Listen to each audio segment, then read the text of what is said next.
Hai guys, kami dari kelompok parlementer akan menjelaskan tentang kelebihan-kelebihan sistem parlementer. Sistem parlementer sendiri adalah sistem yang dikepalai oleh Perdana Menteri dan memiliki anggota-anggota parlementer serta anggota kabinet. Kelompok kami menyatakan bahwa sistem parlementer bisa lebih baik daripada sistem presidensial. Karena itulah mengapa kelompok kami menyarankan Indonesia untuk menganut sistem parlementer. Kenapa? Karena sistem parlementer memiliki banyak keuntungan-keuntungan yang bisa diperoleh daripada sistem presidensial. Jadi, kelebihan-kelebihan dari sistem parlementer diantaranya adalah halo Intan. Hai. Nah, ini dia salah satu dari kelebihan dari sistem parlementer, yakni suara rakyat amat sangat diperdengarkan oleh parlementer. Karena apa? Karena pengaruh dari suara rakyat amat sangat mempengaruhi kebijakan politik dari dalam negeri parlementer itu sendiri. Sehingga suara rakyat amat sangat didengarkan. Selain itu juga, seperti yang kita tahu, parlementer sendiri anggota-anggotanya dipilih oleh rakyat langsung, sehingga suara rakyat amat sangat diperdengarkan.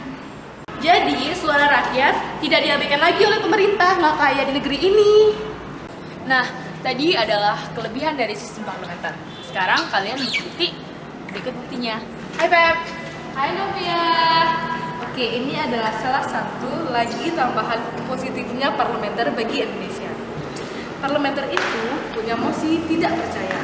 Ini adalah salah satu bukti kenapa parlementer itu lebih cocok untuk diterapkan di Indonesia. Mosi tidak percaya ini berlaku dari parlementer ke kabinet. Mosi tidak percaya ini diberlakukan apabila parlemen menyatakan kerja kabinet itu tidak sesuai dengan apa yang telah mereka kerjakan. Maka dari itu, parlementer pun mengeluarkan mosi tidak percaya kepada kabinet. Seperti yang kita tahu, kabinet sendiri dipilih oleh parlementer. Oleh karena itu, parlementer dan kabinet pasti akan satu pikiran. Oleh karena itu, untuk Indonesia sendiri itu akan lebih baik karena mencegah adanya kesimpang siuran atau ketidakjelasan antara kabinet dan juga parlementer itu sendiri. Oke. Nah, tadi adalah kelebihan dan juga bukti yang sudah dijelaskan sama dua orang tadi. Kalian masih perlu bukti lagi? Simak yang satu ini. Hai Intin. Hai. Selanjutnya ada pengawasan parlementer.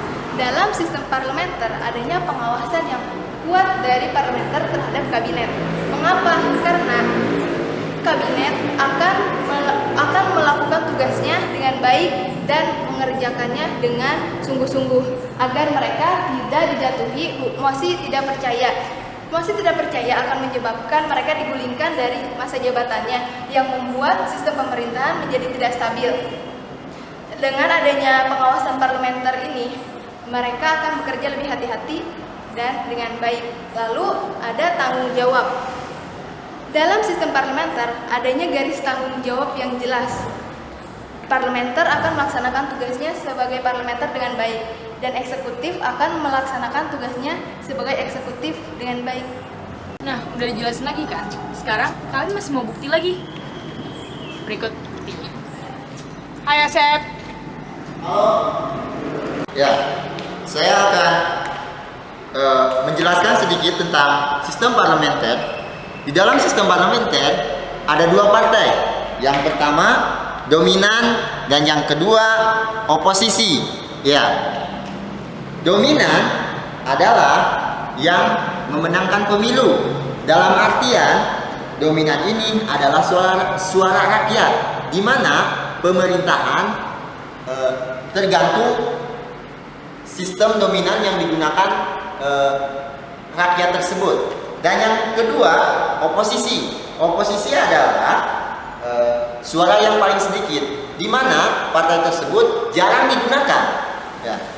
Tadi kan semua tentang sistem parlementer udah dijelasin. Nah, sekarang kalian pasti udah pernah denger dong kalau misalnya Indonesia pernah menganut sistem parlementer. Sekarang itu akan dijelaskan oleh Cika. Hai Cika. Hai.